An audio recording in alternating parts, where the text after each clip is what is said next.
Well, as part of the name of this game is it's not really an MTE, but they run it kind of like an MTE event, and that is the Veterans Classic. So they have this game every year.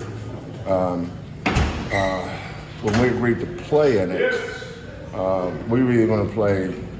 Originally, I thought we were going to play Dayton, and then I don't know what happened there. Then there's St. Joe's. St. Joe. Those two great programs, tradition-rich programs. And St. Joe's on basketball on the East Coast is high level, really high level. But a sidebar is, being able to play at the Naval Academy. In 2006, I did a USO tour for the Department of Defense. Donald Rumsfeld was the Secretary of Defense at the time, and we flew over to Kuwait and to Iraq to do a USA tour for our troops. And so they brought the head coach from the Naval Academy, and then they brought along the head coach from West Point. The head coach at the Naval Academy at the time was Billy Lang, who's now the head coach at St. Joe's. So there's nobody that respects the military and what they stand for more than I have. I actually did 2 USO tours over in the Middle East. But it's a great opportunity for our kids. I mean, it's history. I'm not sure all the things that we're going to be able to do, but whatever they ask us to do, we're going to do and be very appreciative of it. You get a personal tour guide with Trey Houston. Yeah. And that's kind of a nice for John to go back and his wife. I think Amy's going to go on this trip too. That's neat for them. But Trey, he grew up with us when he came here. When we got here, I think Trey was 12 or 13 at the time. So that summer when we were doing early conditioning at 6:30, 4 days a week, Trey was at every one of them. When he was 12, 13, 14, until he went to college, he was here in conditioning with us every summer. Then you watch him grow up from being a 12, 13-year-old. Next thing you know, he's training to be a Navy SEAL.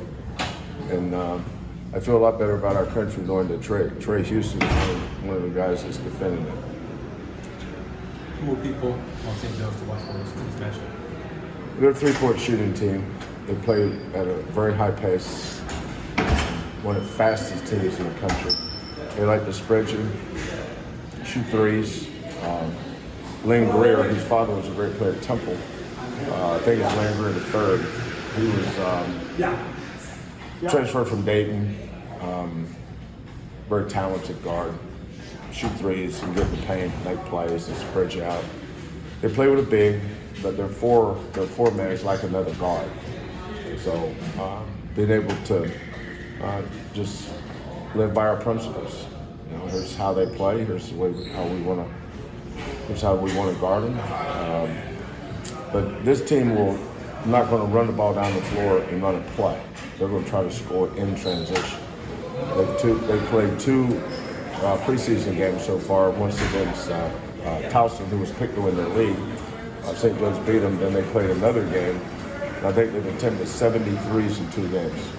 So, but when they come down the floor, the first thing is get their feet set, let it fly.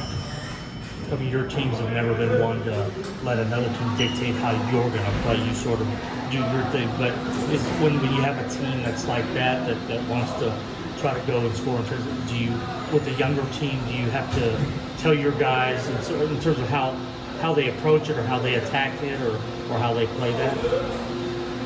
The younger guys? Yeah. Well, you have to tell them everything. The older guys, it's not the first team we played that likes to shoot threes. But we have a ton of film on the way different teams try to play. I don't think they're any different than, say, UAB. UAB was a shoot first, shoot second, shoot third team in transition. So SMU was like that from our league. It's a good thing about playing different teams in non-conference is everybody's going to have a different way of playing. Whoever we play after St. Joe's will be completely different. So you just prepare your kids, set your game plan accordingly based on what their strengths are, go play. This season, the schedule to start the season, you've got Saturday. I mean, excuse me, Friday, then Monday, Wednesday. And, yeah, is that sort of is that a good schedule in terms of the space between it? In terms of, do you want your guys to sort of Yeah. play like that? Yeah. Like close together? Yeah, a lot of times, scheduling is it's an unexplainable art. I wish I could tell you more about my philosophy on scheduling, but I can't. That's why the coach should always do the schedule, never the administrator. Administrator don't buy the groceries. So if you don't buy the groceries, don't come in my kitchen trying to be the cook. But our schedule is different every year. Sometimes it's spaced more than others, sometimes it's spaced not. I think the one thing you fight against in non-conference scheduling is you don't want to have a 10-day break. That's the worst possible thing that can happen, which is what made the COVID year so difficult. We just had, at one point of that, we stopped playing for 2 weeks. Then had to come out of that play, and that was difficult for everybody. Nobody in the country liked doing that. Anything on recruiting that y'all can announce yet, or is that still up into signing day? Yeah, we're gonna sign 3 guys. I like them all. I can't comment on them now until the letter of intent comes in, but it's never an issue with us on that. If a kid commits to us in July, then he's gonna sign over. There's no such thing as, well, are you worried about losing them? No. Kids that commit to us signing over. Is that because you know what kind of kid you signed? We know what we're doing. We don't. The next kid I lose, 35 years of doing this, 34 years of doing this, that doesn't sign with us in November will be the first one.